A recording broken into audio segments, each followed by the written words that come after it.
اللہ اللہ اللہ اللہ اللہ اس کے علاوہ to design and implement the strategies for sustainability of programs کہ جتنے پروگرامس بنے وہ ہم آپس میں بیٹھ کر طے کرنے کہ ہم نے کیا لایا عمل کرنا ہے، کیا پروگرامس بنانے ہیں۔ اس کی مثالیں بھی ہیں کہ جیسے کسی کو ہمارے دوست نے افتتاح کرانا تھا، انہوں نے ہمیں کہہ دیا کہ صدیقی صاحب تھوڑی ہیلپ کرو، ان کو آدھا کام ہو گیا کہ ہم ان کے ساتھ چلے گئے، مل کے وہ پروگرام کر لیا۔ ایک مثال دی جا سکتی ہے کہ مختار احمد بھٹی صاحب نے پروگرام کیا، ہم اپنے بندے ساؤنڈ سسٹم لے کے پہنچ گئے، ان کی ایک باری ختم ہوگی۔ آج کا جو پروگرام ہے جیسے شہزاد صاحب نے ہمیں سپورٹ کیا، کیمرے مین نے ہمیں سپورٹ کیا،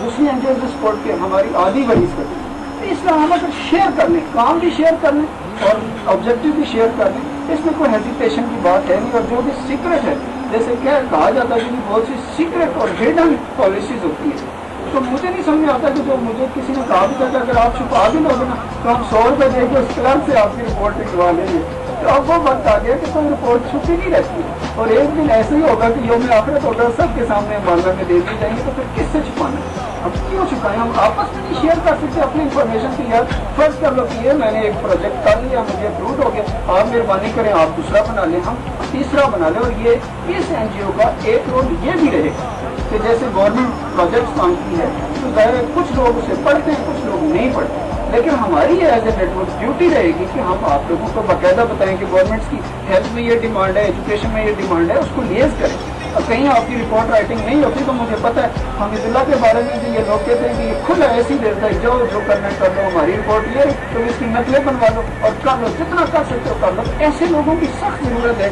جو اپنے ہڈن والی بات اب رہی نہیں، اب تو شیشہ ٹرانسپیرنٹ ساری باتیں ہو رہی ہیں، سب کچھ اس کیمرے میں ریزرو ہو رہا ہے۔ تو ہمارا رول جو رہے گا، ویسے تو اب چونکہ یہ ظاہر ہے میں نے رول بھی واضح کیا تھا کہ ہم میٹنگ ارینج کیا کریں گے، جس کی یہ پہلی منہ بول سی مثال ہے کہ افتخار صاحب جب تشریف لائے ہیں اسٹوڈنٹس ویلفیئر سوسائٹی سے اپنا اپنا تعارف سب کو ٹائم دیں گے۔ ہم چاہتے تھے کہ اس کا آپ کو دے دیں، پھر آپ سے بھی انٹروڈکشن کرا دیں۔ تو اس میں ارینج میٹنگز ہیں ہمارے رول میں، اور کریٹ لنکیجز ہیں کہ ظاہر ہے بڑی این جی او، چھوٹی این جی او، ڈونر، گورنمنٹ سب کو ملا کر جو آبجیکٹو ہے، جیسے کچھ این جی اوز کے پاس مجھے پتہ ہے کام ہی نہیں ہے، وہ بیچاری ہاتھ پہ ہاتھ رکھ کے بیٹھی ہے، دوسری این جی او جو سر پہ ایسے ہوئی ہوئی ہے بیچاری کہ میں کیسے یہ بوجھ اٹھاؤں، چونکہ اتنا بوجھ ہے، گورنمنٹ نے بھی ڈالا ہوا ہے، ڈونر نے بھی ڈالا ہوا ہے، اس طرح سے تو سب مل کے مدد کریں گے دوسرے کی۔ کام والے کے پاس کام لے لیں، جس کے پاس پیسہ نہیں ہے وہ اس طرح مطلب ہم آپس میں شیئر کر لیں گے تو ہمارے مسائل حل ہو جائیں گے۔ اس میں سالو پرابلمس ہے، تو اب تک اس نیٹ ورک کے ذریعے جتنے پرابلم سالو ہوئے وہ ظاہر ہے جیسے کچھ تو میں نے بتا دیے، کچھ ایک کیس اسٹڈی کے طور پہ کیس نیٹ ورک سے زیادہ ہم پیش نہیں کریں گے۔ ایک جو این جی او ہے وہ آپ کو بتا دے گی کہ اس نیٹ ورک سے ہمیں فائدہ ہوا ہے یا نہیں ہوا ہے، تو کتنے ہوئے اور کیا ہوا ہے۔ پھر اسی طرح کوآرڈینیٹ ود ادرس، کہ صرف یہی نہیں بلکہ ہمارا جو ٹارگیٹ ہے کہ ہم کم از کم 500 این جی اوز جو ہیں راولپنڈی کی جو رجسٹرڈ ہیں، وہ غالباً خالد صاحب نے بتایا تھا کہ 800 کے قریب رجسٹرڈ ہیں، تو کچھ ابھی ہو رہی ہیں۔ اور چونکہ پاکستان لیول پر دیکھا جائے تو ہزاروں کی تعداد میں ہے۔ ہمارا یہ خیال ہے کہ ہم اس نیٹ ورک کے کم از کم 1000 این جی اوز کو لائیں، آپ لوگ انٹروڈیوس کرو، ہم سب مل کر جن کے پاس کام آتا ہے وہ ہمیں کام سکھائیں۔ ہمارا کام بالکل میڈیٹر والا ہے کہ ہم نے کوآرڈینیٹ کرنا ہے۔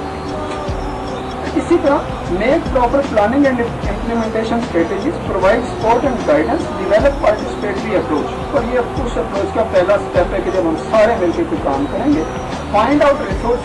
ریسورسز بھی ڈھونڈنے ہیں کہ کہاں کیا پرابلم ہے۔ مجھے پتا ہے کہ جیسے زکوٰۃ فاؤنڈیشن ہے تو وہ پیسہ لیے پھرتی ہے، کوئی اسے این جی او نہیں ملتی۔ ایجوکیشن فاؤنڈیشن ہے، وہ پیسہ لیے پھرتی ہے، اس کو بندے کوئی نہیں ملتے۔ تو ہر طرف ایک ہی بات ہوتی ہے، کام کا بندہ نہیں مل رہا ہے۔ مجھے نہیں سمجھ آتا کون سا فوٹو ہے جو کام والے لوگ ہوتے، تو ہم سب کام والے لوگ ہیں، صرف حالات یہ ہیں کہ ہم لوگوں کی مارکیٹنگ صحیح نہیں ہوئی۔ اب اگر ہم اکٹھے ہو گئے، مارکیٹنگ ٹھیک ہوگی تو نہ ان ڈونرز کو پرابلم رہے گی، نہ ہم این جی اوز کو پرابلم رہے گی، اور جو نئی سی ڈی اوز ہیں جو نئے بنانا چاہتے ہیں ان کو بھی ہم سپورٹ کر سکتے ہیں کہ آئیے ان سے سیکھیے اور آگے نکل جائیے۔ اور چونکہ اس ملک کی جو حالت ہے وہ یہ کہ اگر ہر گھر میں ایک این جی او کھولی جائے تو بھی اس ملک کو سنبھالنا اتنا آسان نہیں ہے۔ جو میری اپنی پریڈکشن ہے کہ یہ صرف میری نہیں، اگر ہر گھر کو بنانی پڑے گی، اتنے مسائل ہیں، پانی کو دیکھ لیں، گندگی کو دیکھ لیں، ایجوکیشن کو دیکھ لیں، کسی طرف آپ سے لینے کوئی حالات نہیں اس ملک۔ لیکن ظاہر ہے کہ جو اس ملک کی حالت ہے